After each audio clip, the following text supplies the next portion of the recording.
All right, here we go, y'all. We're back live at lunch, having that good old time once again, and we're still talking about this journey through the valley. This journey through the valley, and we're looking at today something a little different. We're looking at what led to entering the valley. What led to entering the valley, and I think that part of what we need to be honest about in our experience is we don't always capture what led to our problems, what led to our low points. Sometimes they come upon us and we just find ourselves in the midst of it and we haven't even looked at, well, what got me there?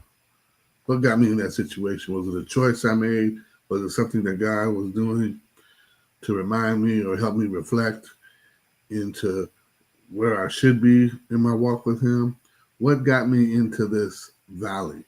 And here's the thing that we have to look at. We're looking at um, Psalm 23, and we're looking at the particular verse 4, with some stuff surrounding it.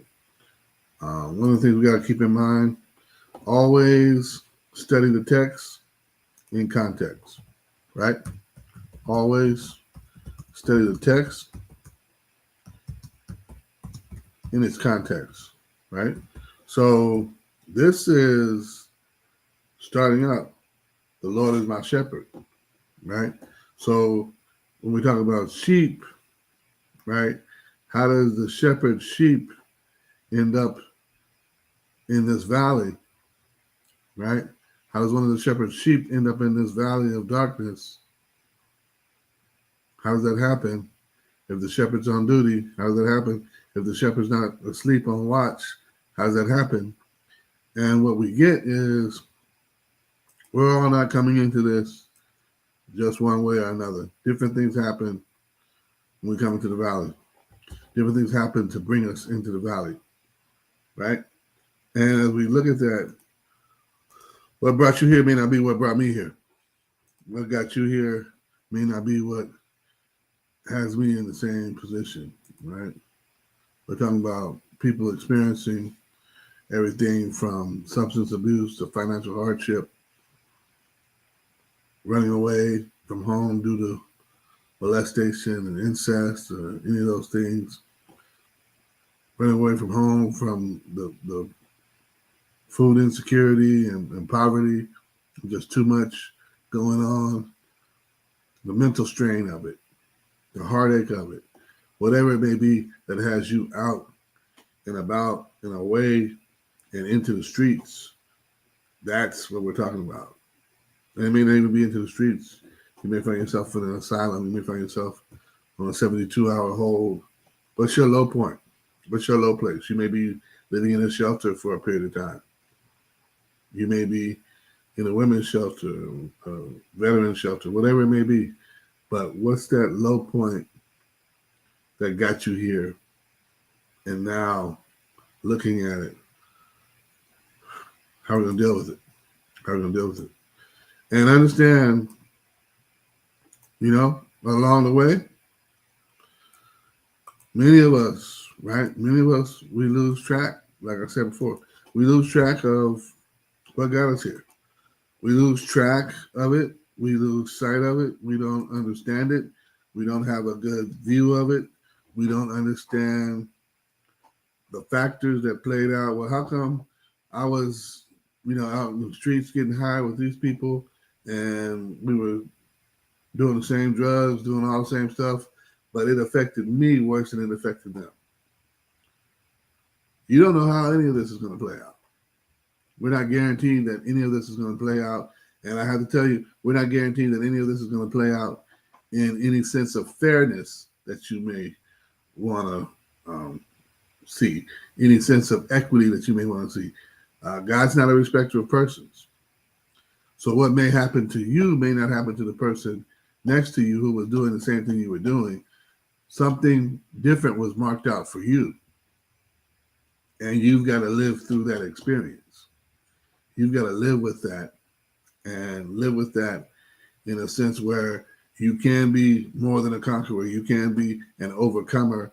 And when you overcome what you're facing, you fought and now you've moved on because you've overcome what was in your face and what was standing there as an obstacle to you. But now you've overcome that obstacle.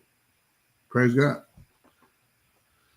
So, like I said, it could be that you're in the valley for recovery. You'll be in the valley for rest and restoration.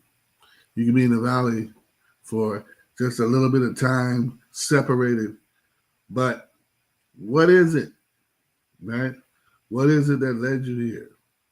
And when we look at those different factors, again, that lead so many people into the valley, there's a lot that doesn't match up with what people's hopes and dreams were. There's a lot that doesn't match up with what people's aspirations were. But here we are. You found yourself in the valley.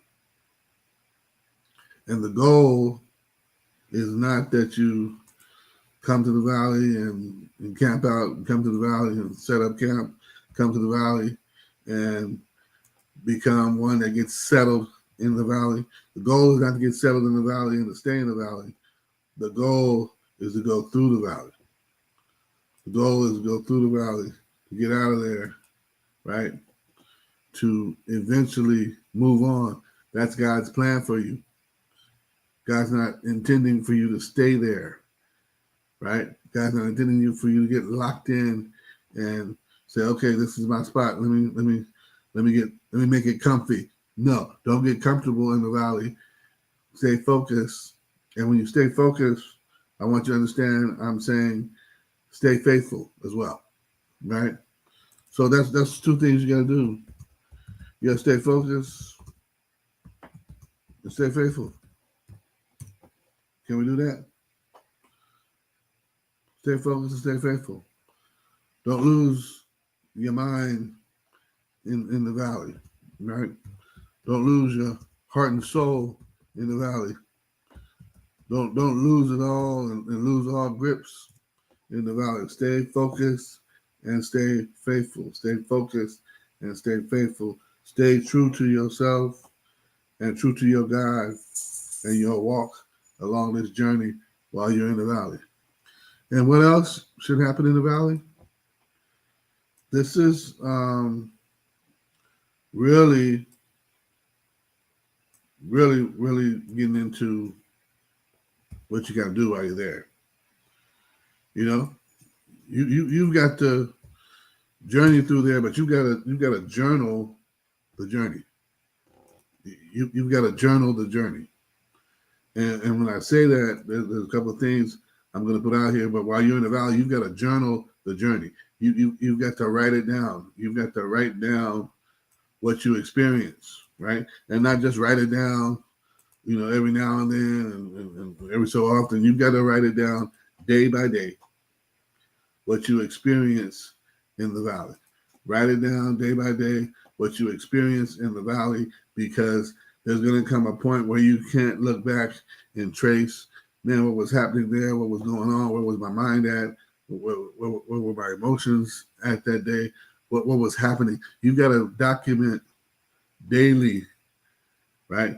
You have to document daily what was happening with you while you were on the journey in the valley. You've got to document that daily. You've got to put that out there and continue to move on and move forward, but keep a record of it, keep a running record of it so that you know what you experienced in the valley.